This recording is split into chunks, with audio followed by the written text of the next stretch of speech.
The morning sun cast long shadows across the gleaming towers of New Geneva Station as Captain Jake Morrison walked through the diplomatic corridor one last time. His boots echoed against the polished floors that had seen countless peace negotiations over the past 20 years. Today would be different. Today, he would pack his belongings and leave forever. The Galactic Council had made their decision 3 months ago. Humans were no longer welcome in the wider galaxy. After 200 years of service, diplomacy, and cooperation, the other species had voted to send them home. The vote was close, but it was final. Jake remembered the day he first arrived at this station. He was young then, eager to prove that humans could work alongside the Zephyrians with their crystal-like skin, or the Valorians with their towering height and multiple arms. He had spent decades learning their languages, understanding their cultures, and finding ways to bridge the gaps between species that seemed to have nothing in common. The Zephyrian trade dispute was his proudest achievement.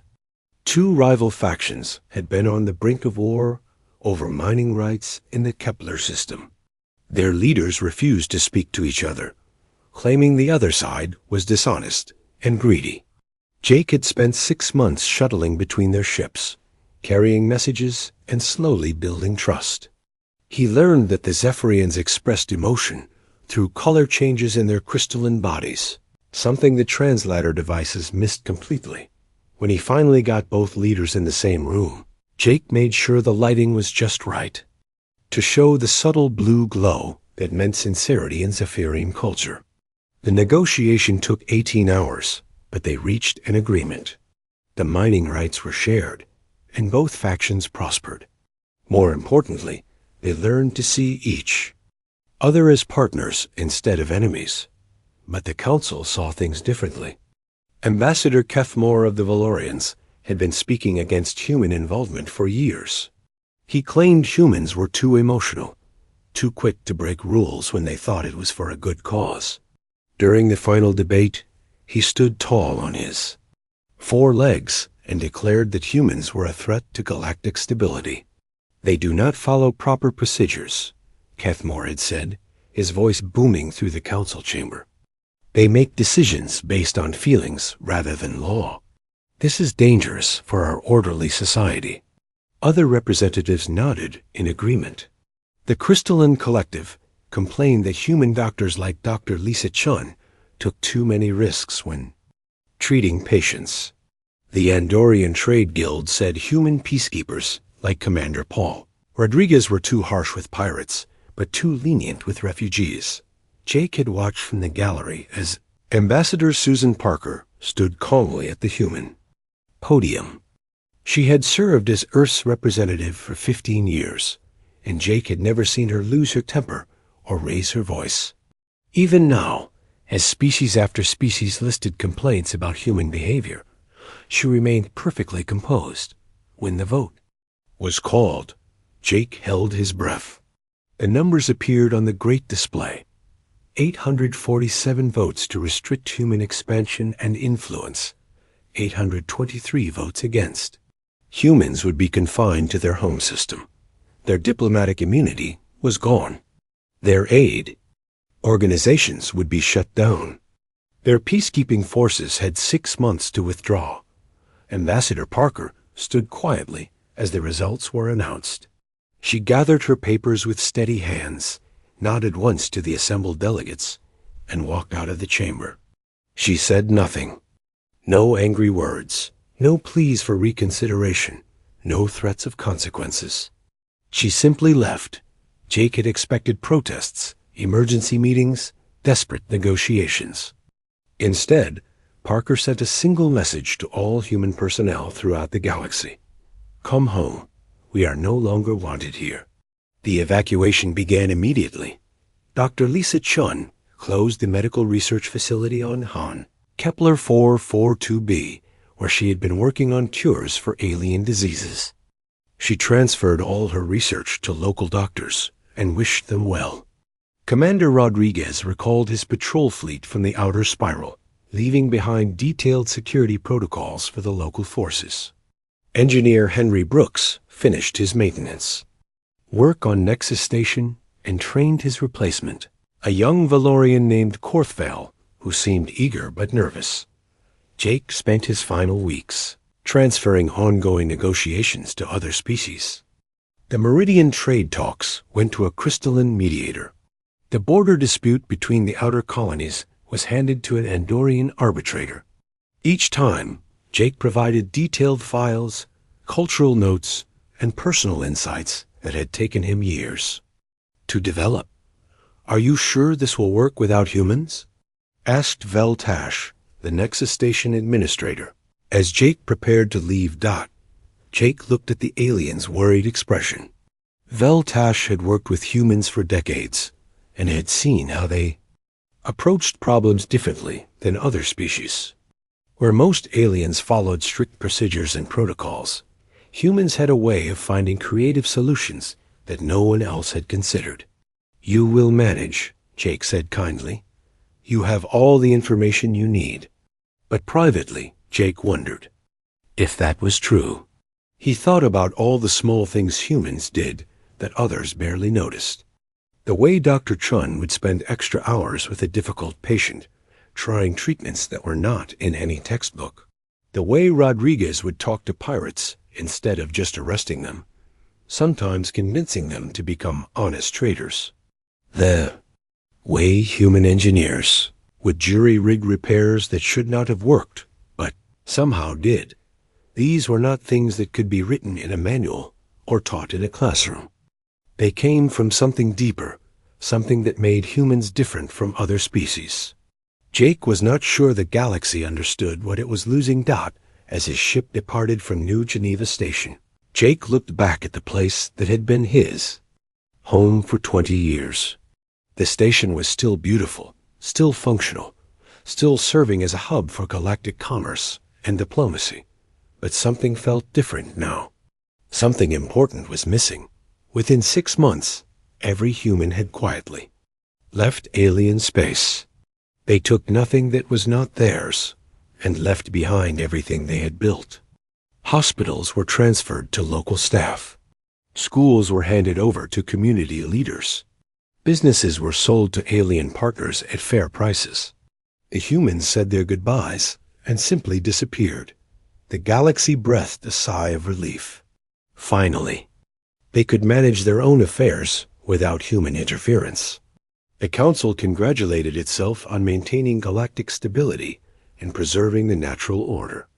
But Jake Morrison, now back on Earth, looked up at the stars and wondered how long it would take for them to realize what they had lost. 3 years had passed since the last human ship disappeared from galactic space. The Valorian ambassador, Kethmore, stood in his office looking at reports that made his forearms shake with worry. The numbers were bad and getting worse every month. First sign of trouble came from the shipping lanes. Captain Zara Kell of the Meridian Shipping Consortium stared at her screen in disbelief. 43 cargo ships had been attacked by pirates in the past 6 months. Before the humans left, Commander Rodriguez and his patrol fleet had kept the shipping routes safe. Now the pirates were everywhere. "How many ships did we lose last month?" Zara Kell asked her assistant. 17 destroyed, 11 captured. Cargo worth millions stolen, came the reply. Zara Kell remembered the old days when human patrol ships would appear within hours of any distress call. Rodriguez had trained local security forces, but they were used to handling small crimes like theft or smuggling. These new pirates used military weapons and coordinated attacks. The local forces did not know how to fight them. On Nexus Station, Engineer Korthval faced his own crisis. The main life support system was making strange noises. Warning lights flashed red across his control panel. He followed every procedure in the manual that Henry Brooks had left behind, but nothing worked. The backup system should have started by now, Korthval muttered to his team. They had been working for 12 hours straight, but the problem was getting worse. The station housed 2 million beings from dozens of different species. If the life support failed completely, they would all die within hours. Korthval remembered how Henry Brooks used to fix impossible problems with creative solutions that were not in any book. Brooks would look at a broken machine and somehow know exactly what was wrong. What would a human do? Korthval asked himself, but he had no answer. Meanwhile, Dr. Zaraketh faced her own nightmare on the planet Kepler 442b. A new disease had appeared in the outer settlements. It was similar to the plague that Dr. Lisa Chun had cured years before, but this version was different. It spread faster and resisted all the standard treatments. Dr. Zaraketh had studied Chun's research files carefully. The human doctor had left detailed notes about her treatment methods. But Chun had also written something troubling. Each outbreak is unique. The disease adapts and changes. You must be ready to adapt and change too. Trust your instincts, not just your training. Zaraketh did not understand what Chun meant by trusting instincts. Her species, the Korthani, were logical and methodical. They followed proven procedures and trusted established science. But the disease was spreading to new towns every day, and her logical approach was not working. The death count reached 5,000 and kept rising. The worst crisis was happening in the diplomatic sector. The old trade war between the Zephyrian Empire and the Crystalline Collective had started again. Both sides accused the other of cheating on their agreements.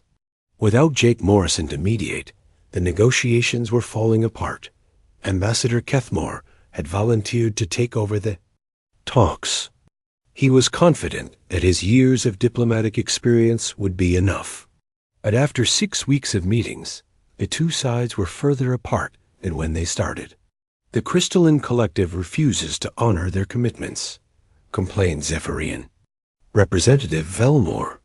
The crystals in his skin glowed angry red. The Zephyrians make impossible demands, replied Crystalline Speaker Shard 9. Her geometric form pulsed with frustrated energy. Kethmore tried to find middle ground, but he did not understand either species well enough. Jake Morrison had spent decades learning their cultures, their languages, their ways of thinking.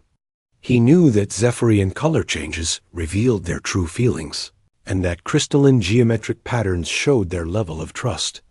Kethmore saw only angry aliens, making unreasonable demands. The meetings ended with both sides threatening military action. Trade between their territories dropped by 60%. Other species began choosing sides, and the galaxy split into two hostile camps. Back on Nexus Station, the life support crisis reached a breaking point. Korthval had tried everything he could think of. The backup systems were failing one by one. He had 12 hours before the main system shut down completely. In desperation, he called Henry Brooks on Earth. The communication took several hours to reach the Sol system and several more hours for a reply. When Brooks's message finally arrived, his face looked sad but helpful. The problem is not in the main system, Brooks explained through the crackling transmission. Check the secondary coolant lines on level 7. There is probably a small leak that your sensors cannot detect. The system is overheating slowly. Bypass the damaged section and reroute through the emergency channels. Korthval followed Brooks's advice and found the hidden leak exactly where the human said it would be. The repair took 6 hours, but it worked. The life support system stabilized, and 2 million lives were saved. How did he know? Korthval wondered aloud. The leak was too small for their best sensors to find, and it was not mentioned in any technical manual. Dr. Zaraketh also tried to contact Dr. Chun, but Earth's response was different.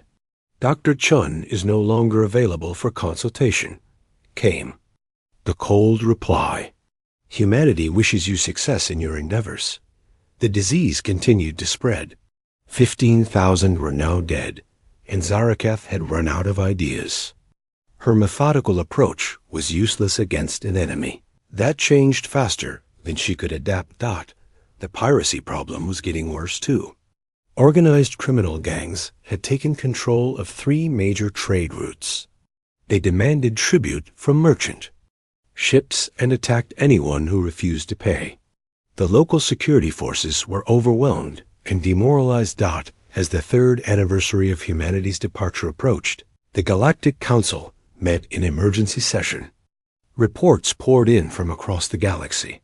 Infrastructure failures, disease outbreaks, military conflicts, economic disruption. Problems that had been rare during humanity's presence were now happening everywhere. Perhaps we should consider asking the humans to return, suggested one delegate quietly. Ambassador Kethmore's forearms crossed defensively. Absolutely not. We cannot show weakness. These are temporary problems. We will solve them ourselves. But privately, Kethmore stared at the reports and wondered if they had made a terrible mistake. The numbers did not lie. Everything was falling apart, and it was happening faster each month. On distant Earth, Jake Morrison watched the galactic news feeds with growing sadness. He could see the patterns that the Council could not. The careful balance that humans had maintained was collapsing. The bridges they had built between species were crumbling. But Earth had made its decision. They would not return unless they were truly wanted as equals, not just as problem solvers. The galaxy would have to learn the hard way what it had lost. 5 years after the humans left, the galaxy was falling apart.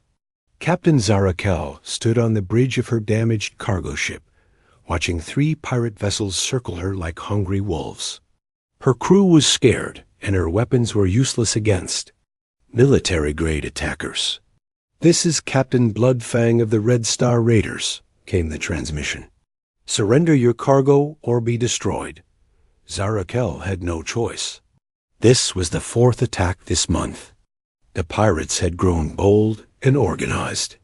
They controlled entire sectors now, demanding tribute from anyone who wanted to pass through. Her shipping company had lost 60 ships in the past year. Many others had simply stopped operating in the dangerous outer systems. The Andorian Trade Guild held emergency meetings every week, but no one could agree on solutions. Without human coordinators to manage multi-species operations, each race wanted to protect only their own ships. The Zephyrians refused to work with crystalline forces. The Valorians would not take orders from smaller species. Every military plan fell apart before it could begin. On Nexus Station, Engineer Korthvel faced his worst nightmare. The main fusion reactor was acting strange again. Warning alarms had been going off for 3 days. The readings made no sense, and none of his training had prepared him for this situation. "The containment field is fluctuating," reported his assistant, a young crystalline named Shard 7. "All the safety protocols are active, but something is wrong." Korthval stared at the displays, remembering how Henry Brooks used to walk through the reactor room and somehow sense problems before the computers detected them. Brooks had an intuitive understanding of the systems that went beyond technical knowledge. He could feel when machines were not running right. "Run full diagnostics." "On all systems?" Korthval ordered. But he knew the diagnostics would find nothing. They never did when the real problems were subtle and complex. 3 hours later, the fusion reactor exploded. The blast tore through 5 levels of the station. Emergency bulkheads slammed shut, sealing off the damaged sections. 47 beings died instantly, and hundreds more were injured. 2 million station residents found themselves without main power, relying on backup systems that were only meant to work for a few hours. Korth-Val survived because he was in the control room when it happened. He stared at the destruction on his screens and felt something break inside his mind. If Henry Brooks had been there, this never would have happened.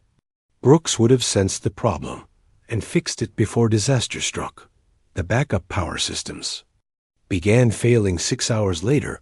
Dr. Zaraketh faced her own disaster on 17 different worlds. The disease that had started on Kepler 442b had spread beyond all containment efforts. 200,000 beings were dead, and millions more were infected. The plague seemed to adapt faster than any treatment she could develop. "We need to evacuate the outer settlements," her assistant suggested.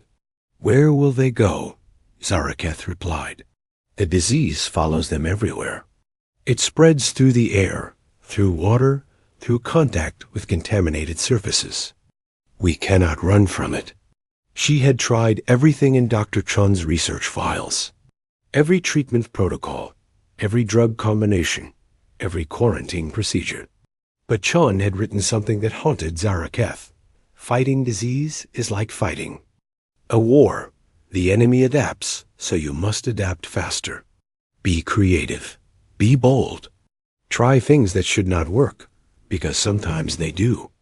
Zaraketh was not creative or bold. Her species valued careful planning and proven methods. But the disease did not care about careful planning. It mutated and spread while she followed proper procedures. The diplomatic crisis had become a shooting war. Zephyrian and crystalline fleets faced each other across the neutral zone, exchanging fire daily. Ambassador Kethmore's peace talks had failed completely. Neither side trusted him, and he did not understand their deeper motivations. "The Crystalline Collective has rejected our latest proposal," reported his aide. Kethmore felt his forearms shake with frustration. "What do they want?" "We have offered them everything they asked for." "I do not think they know what they want, sir. They are as confused as we are." That was the problem. Without Jake Morrison's cultural expertise, no one understood what was really driving the conflict. The trade disputes and border disagreements were just surface issues.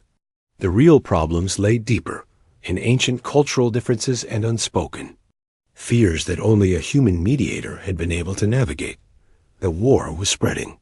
Other species chose sides based on old alliances and economic interests. The galaxy split into two hostile camps, with neutral worlds caught in the middle. On Earth, Jake Morrison read the daily reports with growing alarm. The Galactic News Network showed burning space stations, refugee ships fleeing plague worlds, and battle fleets gathering for major conflicts. Everything humans had worked to build was crumbling. "We have to do something," Jake told Ambassador Parker during their weekly meeting. Parker looked older now, her hair gray with stress. "What would you suggest?" "They made it clear we are not welcome. People are dying out there. Millions of them. People die every day, Jake. That is the nature of the universe. We cannot save everyone, especially those who do not want to be saved." But Jake knew Parker was struggling with the same feelings. They all were. It was hard to watch the galaxy tear itself apart when they knew they could. Help. Dr. Chun had stopped reading the medical reports from the plague worlds. It was too painful to see the death tolls rising while she sat safely on Earth. She had cures that could save millions, but humanity was no longer allowed to share them. Commander Rodriguez monitored the piracy reports and felt his hands clench into fists.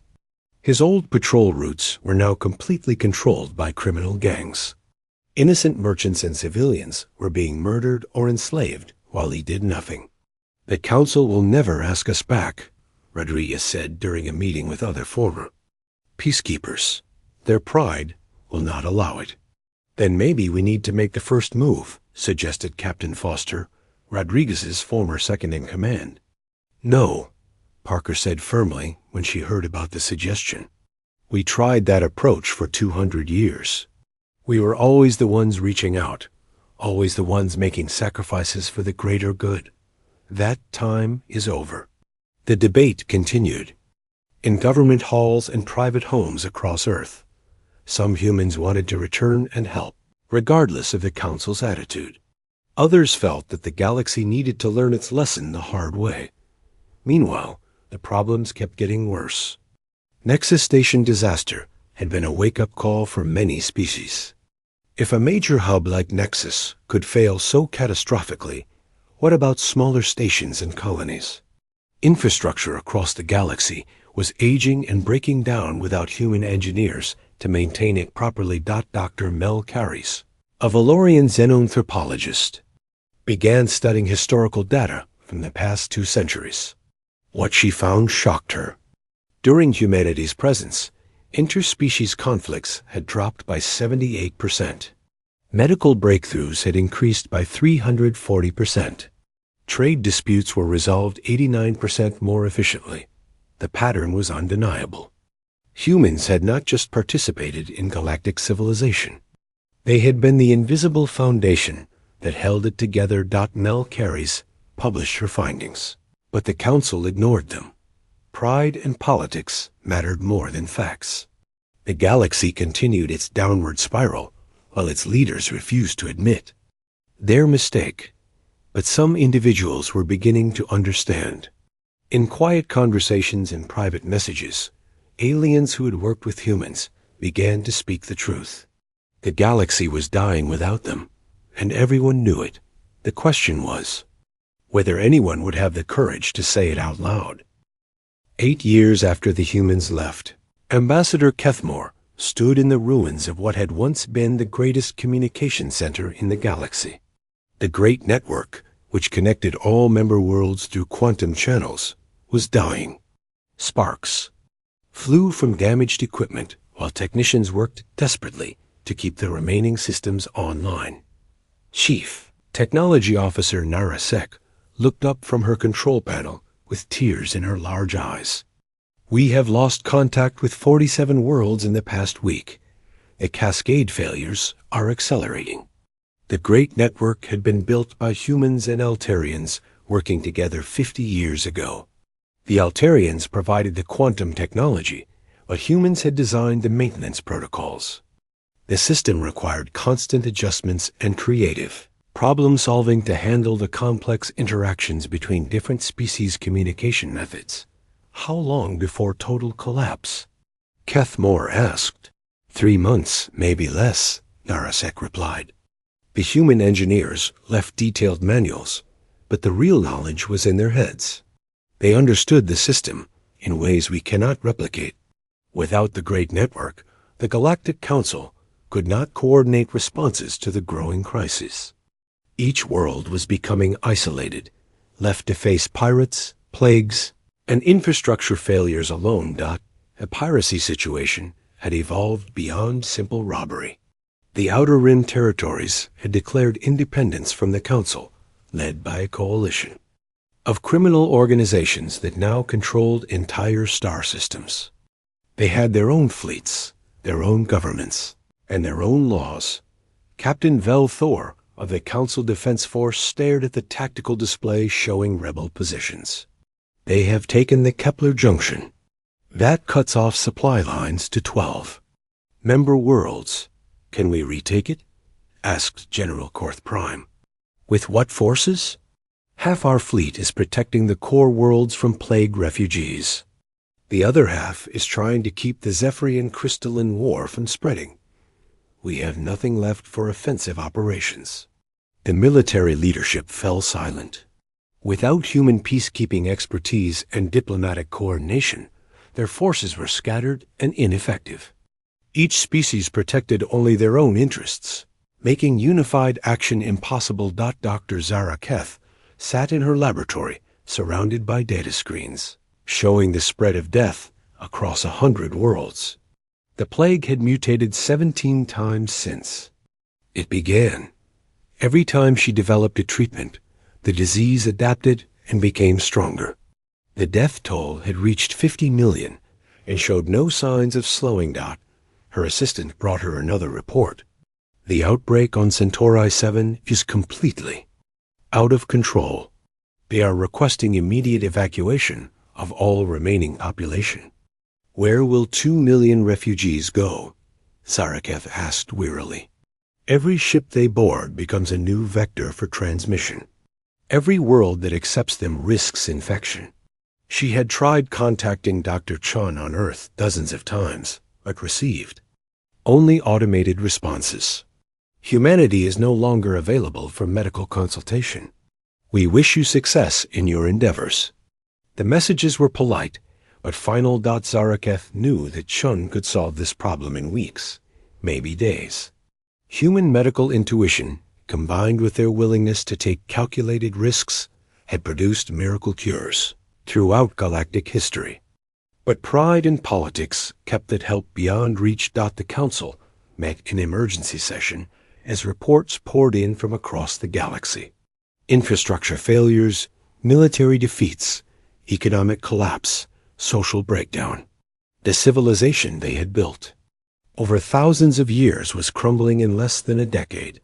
"We must face reality," said Dr. Melcarez, standing to address the assembly. "My research shows clearly that human participation was not just helpful, but essential to our society. They were the connective tissue that held our civilization together."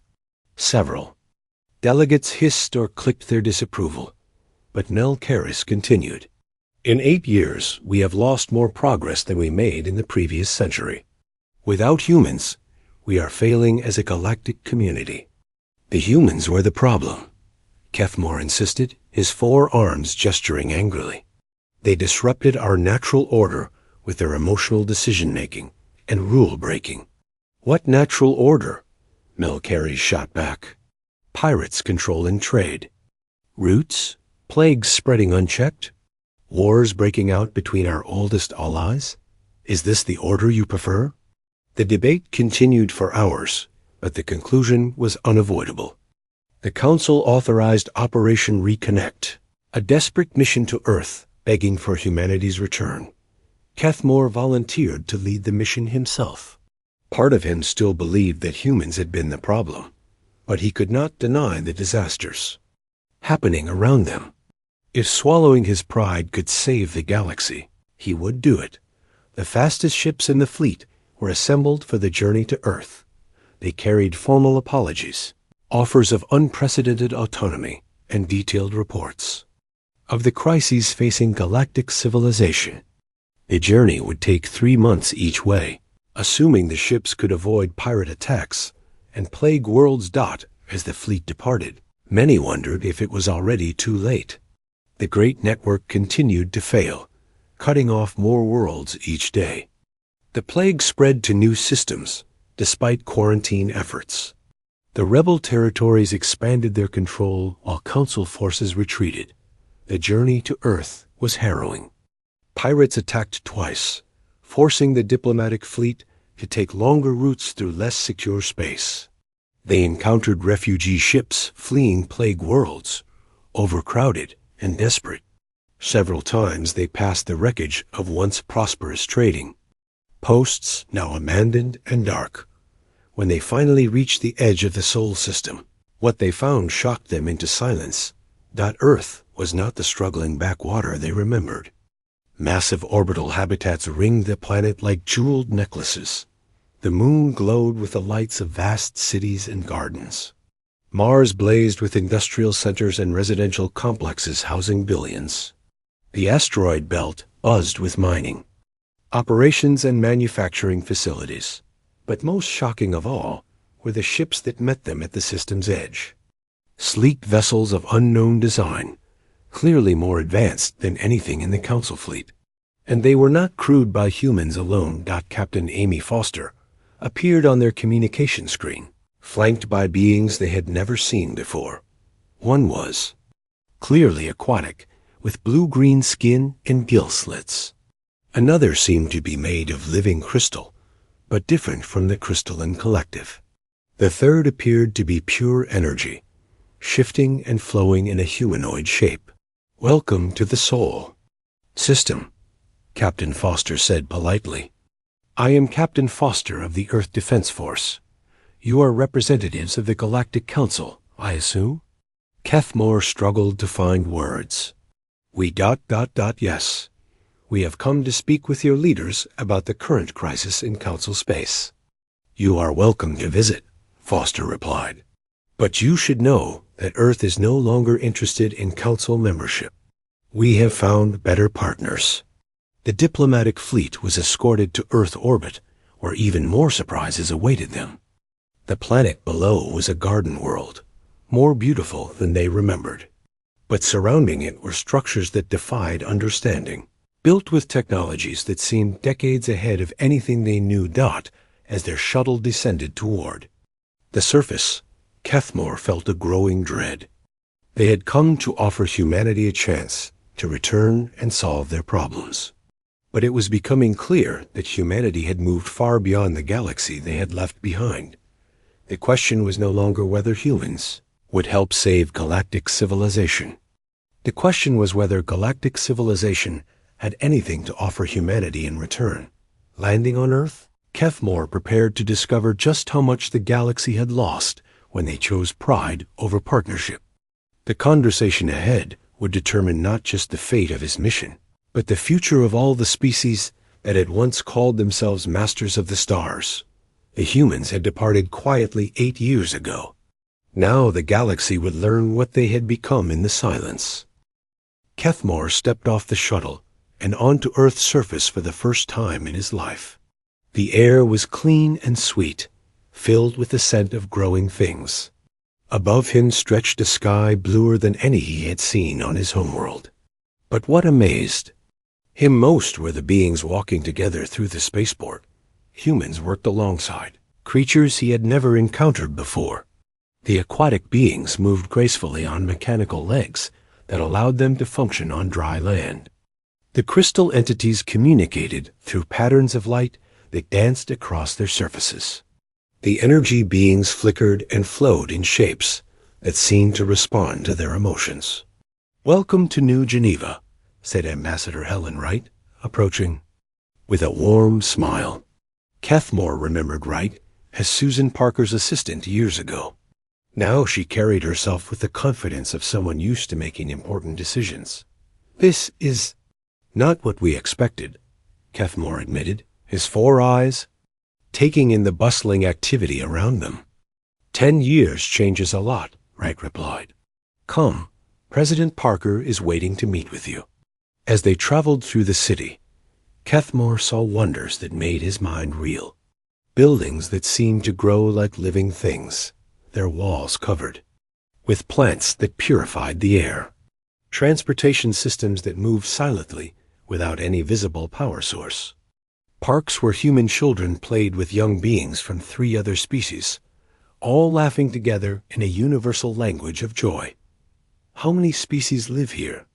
Kethmore asked. 4 in the core alliance, but we have trading partnerships with 12 others. All species the Council never contacted. Wright's voice carried a note of pride. "We call ourselves the Harmony Alliance." They entered a government building that took Kethmore's breath away. The architecture blended styles from all 4 species into something completely new, yet perfectly balanced. In the main conference room, he met the beings who had transformed human civilization. Dr. Richard Kim introduced the Centauri delegation. "They are aquatic, but their biotechnology makes ours look primitive. Together, we solved the plague problem that is devastating Council space." Engineer Carol Stone presented the Corvin representatives. Silicon-based life forms with quantum computing. Abilities beyond anything we imagined. Our joint projects have revolutionized technology. Scientist Bob Grant spoke for the Yalari contact team. Energy beings who understand dimensional physics. They have taught us to manipulate space and time in ways the Council never dreamed possible. "But how did you find them?" Kethmore asked. "The Council's deep space surveys never detected these species." "Because you are not looking for partners," Wright explained. "You were looking for subjects to control or ignore. We approached first. Contact differently. We listened instead of demanding. We offered friendship instead of membership in your hierarchy." President Susan Parker entered the room, and Kethmore felt a shock of recognition. She looked older but stronger, with an aura of quiet authority that commanded instant respect. This was not the diplomat who had walked silently out of the Council chamber 8 years ago. This was a leader who had built something entirely new. "Ambassador Kethmore," Parker said, taking her seat, You have come a very long way to see us. The galaxy is dying, Kethmore said bluntly. 50 million dead from plague. Pirates controlling entire sectors. Infrastructure collapsing everywhere. Wars spreading between our oldest allies. We need your help. Parker nodded slowly. We know. We have been monitoring Council space since we left. Then why have you not helped? Because you needed to learn what we were worth, Parker replied calmly.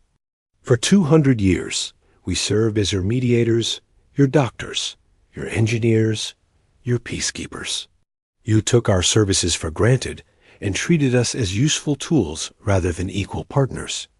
Kethmore felt his pride bristle. We offered you membership in the Council. That was an honor beyond measure. Was it?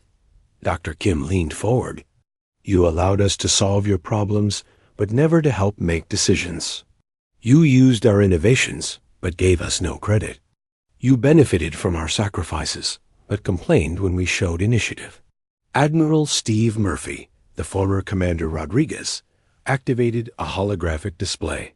3 months ago, we defeated an invasion force from outside the galaxy. Machine. Intelligences that were probing both our space and yours. You never even knew they were there. The display showed a massive battle in deep space. Alliance ships moved with impossible grace, using technologies that bent the laws of physics. The enemy fleet was completely destroyed without a single alliance. Casualty. Your Council forces could not have stopped them, Murphy continued. We intercepted them at the galactic edge using combined technologies from all 4 Alliance species. This is what real cooperation achieves. Kethmore stared at the fee. Battle footage, feeling small and foolish. Why did you not warn us of the threat? We tried, Parker said. Our messages to the Council went unanswered. Your pride was more important than your safety. The truth hit Kethmore like a physical blow. Humanity had not just survived their exile. They had transcended it, building something greater than anything the Council had achieved in thousands of years. What do you want from us? He asked quietly. Parker stood and walked to the window overlooking New Geneva. We will help with the plague. Medical protocols are already being transmitted to your ships. We will share basic technologies to prevent total infrastructure collapse.